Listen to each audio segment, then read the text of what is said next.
Okay. Now it looks like it's recording. That's a beautiful thing.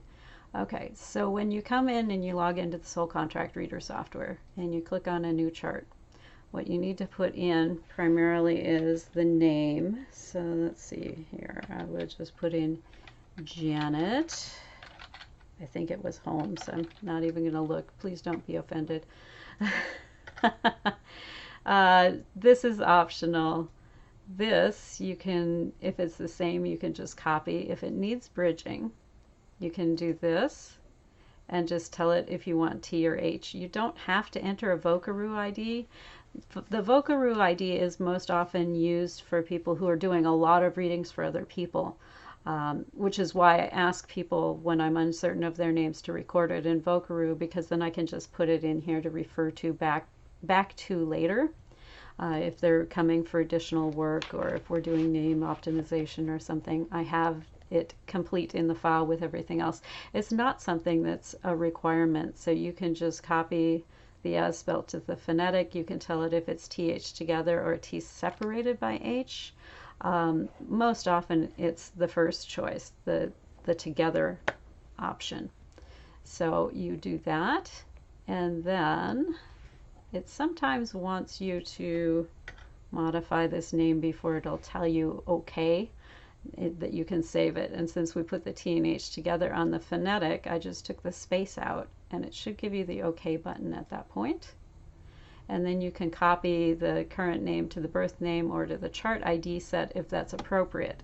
If it's not appropriate, say you're coming to me, Janet Holmes is your married name, I would put your birth name in here, which might have been Janet Smith. Smythe. Can't type today. And if you were, if you had a different name that you went by, let's say you were Pashma or something, that you had a spiritual name you went by, and that's the one that I knew you by, I would put that under the chart ID set so that I know who it is I'm looking up. I don't have to remember, geez, her birth name was Janet Smith and her married name is Janet Holmes, but I know her as Pashma. The birth date is optional, but useful. If you can put a birth date in there, it'll put it into the appropriate astrological sun sign.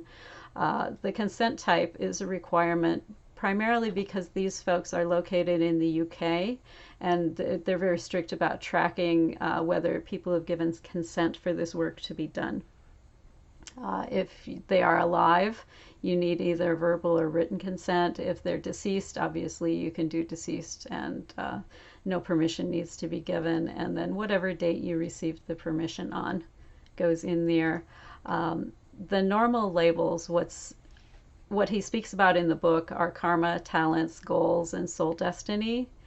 The languaging that I use when I'm talking to the general public is what they call, quote unquote, the 3D, the challenges, qualities, drives, and life purpose. And that's the languaging I was using on Saturday.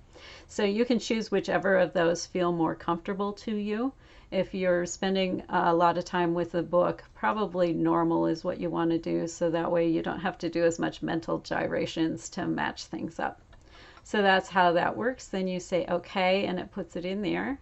Then you can click on chart to see the chart, or you can click on PDF to receive that as a PDF download. You can't see that it just downloaded that into my browser, but that way you can print it out and do other manipulations with it if you want. If you're doing multiple names, you want to go to overlay and add overlay set, and I just call it other names usually, so that I know we're dealing with married names or nicknames or whatever it is. And then you can just add each of those. And it's a very similar set of categories. It's only slightly different than what you see on that first entry screen when you're setting up the chart.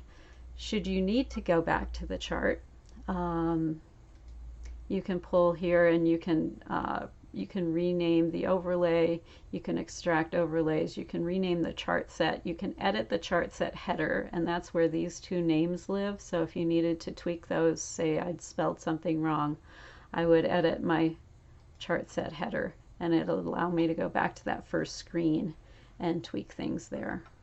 So that's kind of the fundamentals. They do have a set of trainings up here that you can access when you get logged in that are helpful as well. They are, as I said, out of the UK, so there's always a time delay when you're trying to get a hold of support. And I find it typically takes them 3 or 4 days to get back to me. That's not too surprising for them. They also have a Facebook page. Let me see if I can get that pulled up here for you. Facebook, where you can go and get support from people who use the software a lot, and that takes some of the pressure off the one guy that's doing the support for this software. Let's see, where is it over here? Here we go. Soul contract reading. Nope, that's not the one. Where is it? That is the training one. Let's see here. Where is the software one? I have to open all my groups to find this. Give me a second here.